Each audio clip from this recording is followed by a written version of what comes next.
নমস্কার, আমি পিঙ্কি। প্রাইম জলপাইগুড়িতে আপনাদের স্বাগত। বিগত কয়েকদিনের এক টানা বৃষ্টির জেরে উত্তরবঙ্গের একাধিক এলাকা বন্যার কবলে পড়েছে। আর সেই এলাকাগুলোতে তিস্তা সহ আরও অন্যান্য নদীর জল ঢুকে গিয়ে সেই এলাকায় বন্যার সৃষ্টি করেছে।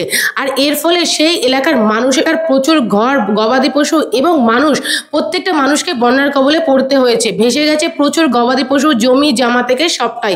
আর এই মানুষদের পাশেই দাঁড়িয়েছে প্রচুর স্বেচ্ছাসেবী সংস্থা।